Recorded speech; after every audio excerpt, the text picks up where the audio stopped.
মান কানা ফি কলবিহি মিসকালু খারদালিন মিন ঈমান, যার কলিজায় এক যাররা আছে, এক যাররা, এই লোকটা কোনো না কোনো দিন 10 দুনিয়া বরাবর জান্নাতের মালিক হবে। কি এক যাররা যদি 10 দুনিয়া বরাবর হয়, সর্বনিম্ন মুদ্রার যদি এত বড় দাম হয়, সর্বোচ্চ মুদ্রার দাম কত? কি সর্বোচ্চ মুদ্রাটার দাম রব ছাড়া কেউ জানে না। সুবহানাল্লাহ বলেন। এজন্য সাহাবায়ে কেরাম রাসূলকে জিজ্ঞেস করলেন, ইয়া রাসূলুল্লাহ, আমিনাল হাসানাত লা ইলাহা ইল্লাল্লাহ, ইয়া রাসূলুল্লাহ লা ইলাহা ইল্লাল্লাহ এটাও কি হাসানা? এটাও কি? আল্লাহ রাসূল বলেন, কি যে বলো, লা ইলাহা ইল্লাল্লাহ এটা তো হলো আফদালুল হাসানাত। অর্থাৎ হাসানার মধ্যে যত মুদ্রা আছে এটা হলো 1 নাম্বার মুদ্রা। সুবহানাল্লাহ। ডলারের সবচেয়ে বড় নোটটা কিন্তু $100, $500 কিন্তু নোট হয় না। দিনারের সবচেয়ে বড় নোটটা কিন্তু 20 দিনার। কত? 20 দিনার। 100 দিনারের কি হয় না? নোট হয় না। এখন বলবেন, হুজুর হাসানার সর্বোচ্চ নোটটা কত? নোটটার নাম কি? লা ইলাহা ইল্লাল্লাহ, লা ইলাহা ইল্লাল্লাহ, লা ইলাহা ইল্লাল্লাহ, লা ইলাহা ইল্লাল্লাহ, লা ইলাহা ইল্লাল্লাহ মুহাম্মাদুর রাসূলুল্লাহ। এটা হলো একটা দাবি, এটা হলো একটা দাবি। বলেন এটা কি? দাবি। দাবি, দাবির আরবি হলো দাওয়া। এটা হলো কি? দাবি। দাবির আরবি কি? দাওয়া। যেমন আমি এই মোবাইলটা দাবি করছি, এই মোবাইলটা আমার, এটা আমি দাবি করছি। আমি কি দাবি করছি? এটা কার? আমার। ইনিও দাবি করছে ইনার। তাহলে এই মোবাইলটা হলো মোকদ্দমার বিষয়, মামলার বিষয়। এটার নাম কি? দাবি। দাবি। আমি হলাম বাদী, ইনি হলেন কি বলেন? বিবাদী। এখন আমরা মোকদ্দমা দাখিল করলাম, মোকদ্দমার বিষয়টা কি? সাবজেক্টটা কি? বলেন কি?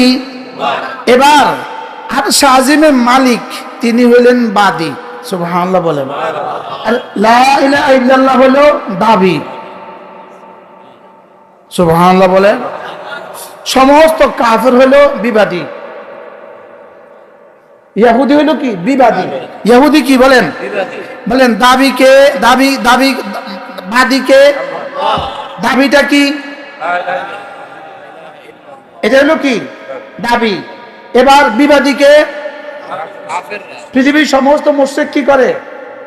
বিবাদী, মানি না। আল্লাহর দাবি কি বলেন? শুদ্ধ করে বলেন। কোয়ার সময় কি অশুদ্ধ করে কইতে হয়? এটা হলো দাবি। দাবি করনেওয়ালা কে? বিবাদী কে? কাফের মুশরিক। এবার প্রশ্ন, তাহলে সাক্ষী দিতে হবে। কি দিতে হবে? সাক্ষী। এবার শুনেন, আল্লাহ তাআলা বলেন, এর সাক্ষী রাখছি আমি, প্রথম আমি নিজে সাক্ষী, 2 নাম্বার আমার ফেরেশতারা সাক্ষী, 3 নাম্বার যাদের সিনায় ইলম দিয়েছি তারা সাক্ষী।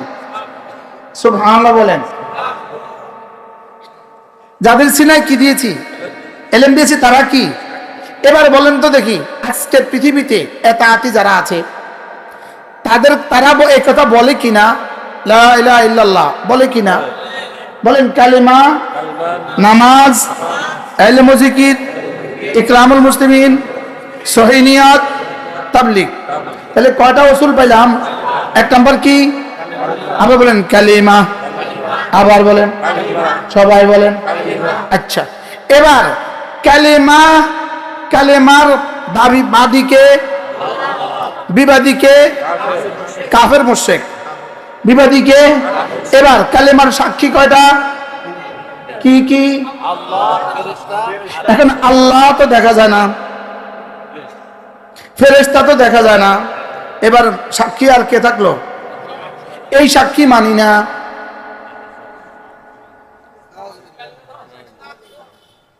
আচ্ছা, তো লা ইলাহা ইল্লাল্লাহ এটা যদি সাক্ষী না মানা হয়, ওলামা মানি না, মাদ্রাসা মানি না, তো এটা কিসের লা ইলাহা ইল্লাল্লাহ? আমি বুঝাইতে পারিনি আপনাদেরকে। কি বুঝছেন আজকে বলেন? ওলামা ছাড়া লা ইলাহা ইল্লাল্লাহর দাবিতে মিথ্যাবাদী, দলিল ছাড়া লা ইলাহা ইল্লাল্লাহ, সাক্ষী ছাড়া লা ইলাহা ইল্লাল্লাহ, এই মামলা টিকবে না। বুঝেন না কথা? আমি দাবি করলাম লা ইলাহা ইল্লাল্লাহ, দলিল আল্লাহ, দলিল মালাইকা, আর দলিল ওলামা। সুবহানাল্লাহ বলে না? এবার ওলামা বাদ, এবার দলিল থাকলো? তো দলিল যদি না থাকে দাবি থাকলো? দলিল যদি না থাকে মামলা কি মোকদ্দমা টিকবে? সাক্ষী যদি না থাকে মোকদ্দমা কি টিকবে? তাইলে বোঝা গেছে এই জন্যই ইহুদিরা এই মোকদ্দমা যেন পৃথিবী থেকে আর না টিকে, লা ইলাহা ইল্লাল্লাহ যেন পৃথিবীতে না টিকে, এই জন্যই তারা এত আতি পয়দা করেছে। আজকে বুঝা আসছে নি? বুঝা আসছে নি কথা? কিরে সাক্ষী মানি না, সাক্ষী না মানলে এই মামলা কবে বিজয়ী হবে? কখনোই হবে না। শাহিদ আল্লাহু আন্নাহু লা ইলাহা ইল্লা হু ওয়াল মালাইকাতু ওয়া উলুল ইলমি, সুবহানাল্লাহ বলেন, ওয়া উলুল ইলমি কাইমান বিল কিসত লা ইলাহা ইল্লা হুয়াল আজিজুল হাকীম। তাইলে বোঝা গেছে রব্বে কারীম বলেন আমি লা ইলাহা ইল্লাল্লাহ সাক্ষী, আমি আমাকে বানালাম, আমি প্রথম সাক্ষী। দুই নাম্বার আমার ফেরেশতারা সাক্ষী, সুবহানাল্লাহ বলেন। দুই নাম্বার কি? আমার ফেরেশতারা সাক্ষী। তিন নাম্বার যাদের সিনায় আমি ইলম দিয়েছি তারা সাক্ষী। তাহলে উলামায়ে উম্মতকে রব নিজের দাবির পক্ষে সাক্ষী বানিয়েছেন, সুবহানাল্লাহ বলেন। এবার প্রশ্ন, আপনি আপনার মামলার জন্য কাকে সাক্ষী বানাবেন? যাকে আপনার পছন্দ হয়। সুবহানাল্লাহ কয় না? আপনার মামলার পক্ষে আপনি কাকে সাক্ষী বানাবেন? যারা আপনার ভাল লাগে তারাই তো সাক্ষী বানাবেন, যাকে আপনার পছন্দ হয় তাকেই তো সাক্ষী বানাবেন।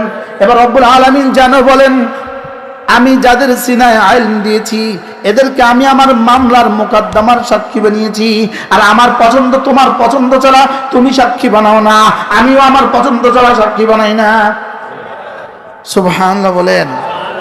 তাইলে বোঝা গেছে এই ষড়যন্ত্রের পেছনে মূল অংশ হলো কালেমার অংশ, কালেমার এই ষড়যন্ত্রের মূল অংশ হলো কালেমার সাক্ষী থেকে কালেমাকে পৃথক করা, বিচ্ছিন্ন করা। বুঝাতে পারি নাই? বুঝাতে পারছি? এই জন্যই মজার বিষয় হলো ওলামায়ে উম্মতের বেতন এত কম কেন? প্রশ্ন, ওলামায়ে কেরামের বেতন এত কম কেন? উত্তর, ওলামায়ে কেরামের বেতনের বেলায় রব্বুল আলামিন বলেন এরা আমার সাক্ষী, আমার সাক্ষী, এদেরকে তোরা বেশি দিস না, এদেরকে আমি দিব। বুঝো নাই কথা? আমার মামলার সাক্ষী দিতে এনারা দুজন গেলেন, দুপুর বেলা গাড়ি ভাড়া কার, খানার টাকা কার, আবার ফিরতি টাকা কার, আবার কিছু হাদিয়া বকশিস দেয় কে? কি লেগা? এরা আমার সাক্ষী, খরচ দিবে কে? এজন্য রব্বুল আলামিন বলেন এদেরকে খরচ দিব আমি।